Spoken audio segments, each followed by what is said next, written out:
I'm leaving my family. I'm typing this in a mix of fear and nerves. I am the youngest, 23, of 5 kids. M28, M30, F30, twins, and F26. My parents are heavily religious and we live in Utah. Growing up, everything had to be done perfectly. It didn't matter if it was grades, looks, social activities, or even friends. I'm different from my siblings, as I was never interested in the maths and science like they were. I've always been the writer, the painter. I remember once, when I was 14, I made a painting of a dove in a snowy field and won first in the competition. I told my parents, who got angry that I had wasted my time with something so worthless when I should have been using the time to study. I still had A's in every class. My mother won't even say more than a few words to me.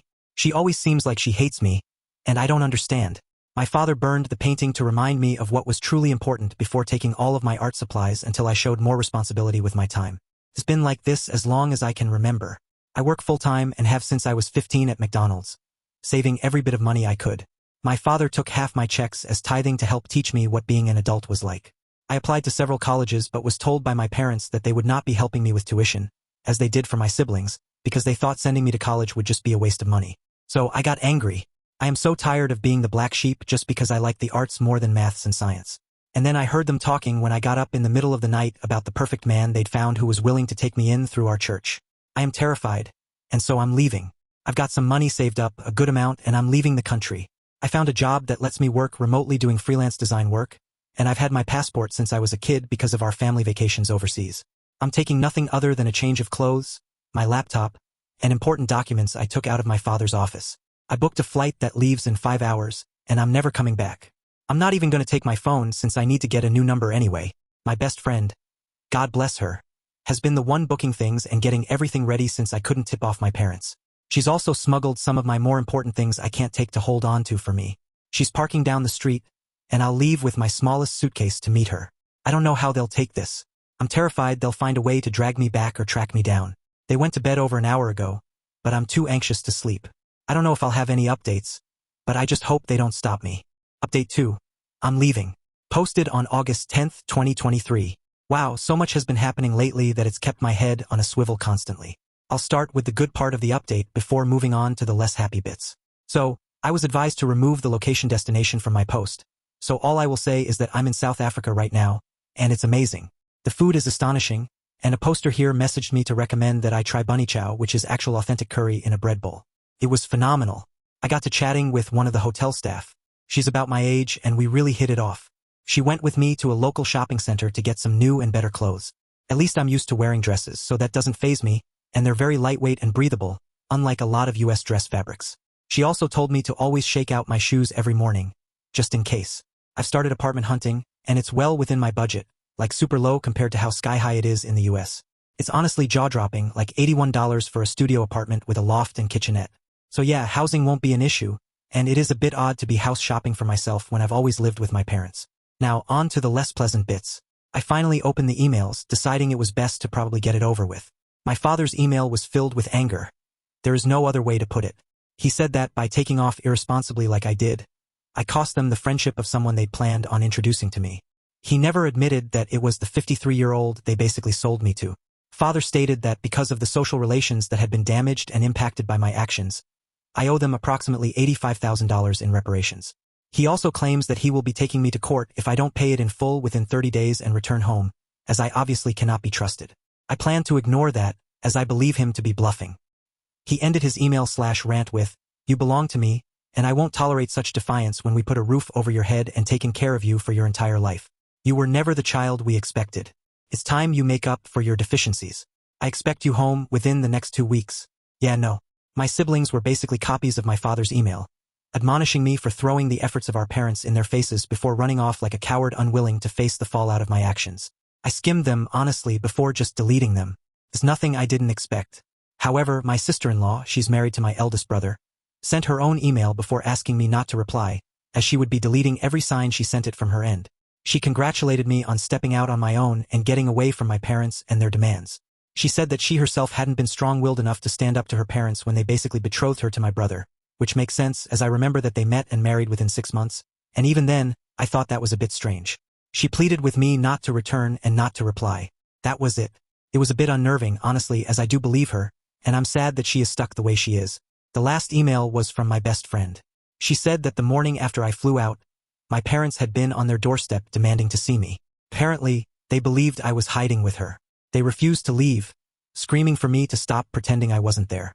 It caused enough of a scene that the police were called, but they only talked to my parents briefly and let them leave. It really angered my friend, who'd wanted them arrested for threats and trespassing.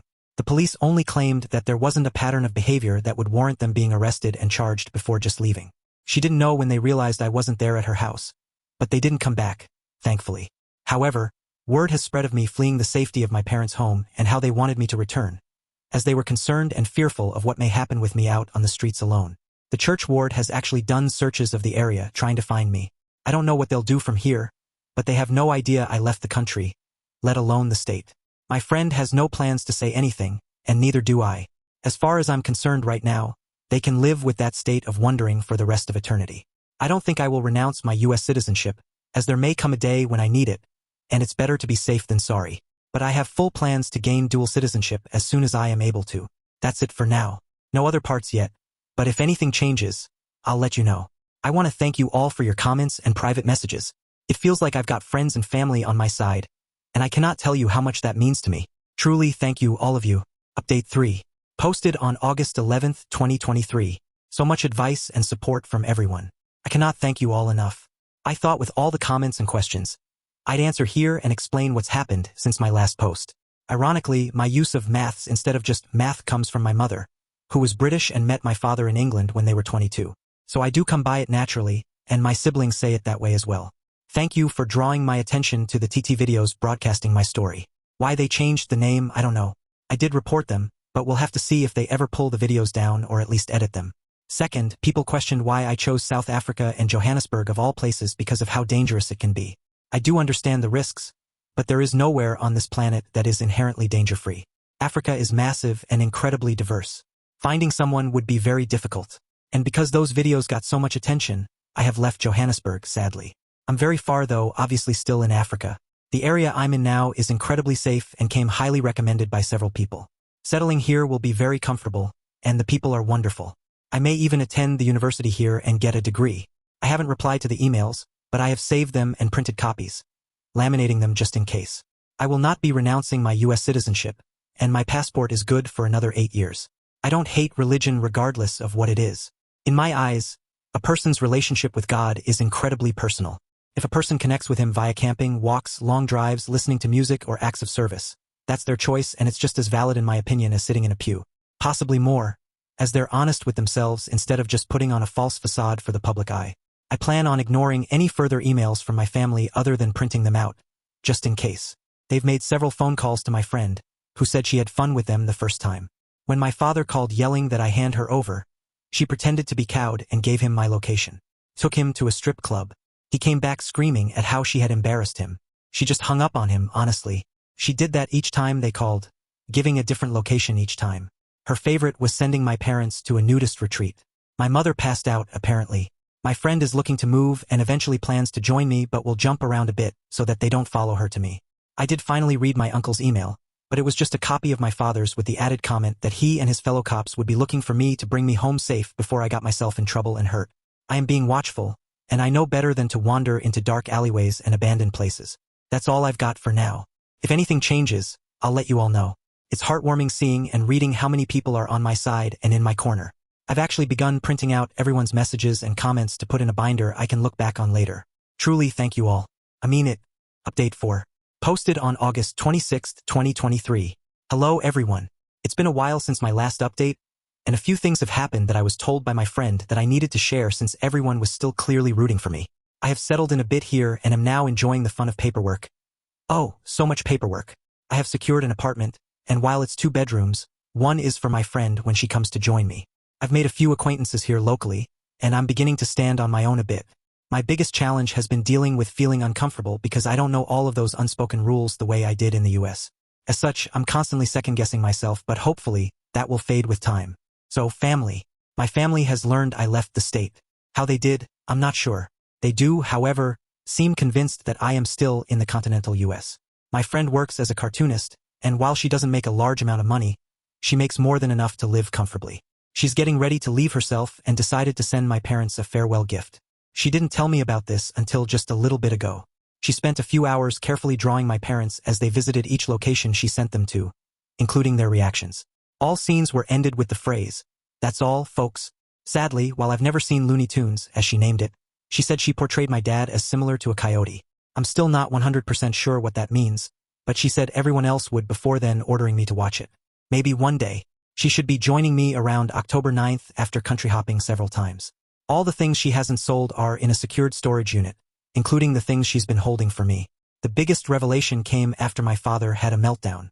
Apparently, after I never responded to him, he got into a fight with my mother in church and many things were said. Among those, according to several, my mother had cheated on my father, which, well, led to me. This is why she never liked me, I guess, as I just reminded her of her mistakes. My father took her back in spite of that, but well, there it is. It caused a big stir in the ward, and meetings were held. Though I obviously don't know what was said or done, I may never know, honestly. I am trying to move on, and I'm even contemplating getting a tattoo. Part of me really wants to, while another points out that if I change enough and father finds me, he won't want me then. That's all really for now. I'm not sure if I'll have anything else to share, but if anything happens, I'll let you all know. Thank you for all the messages and comments. I do read them all, and it means more than you'll ever know.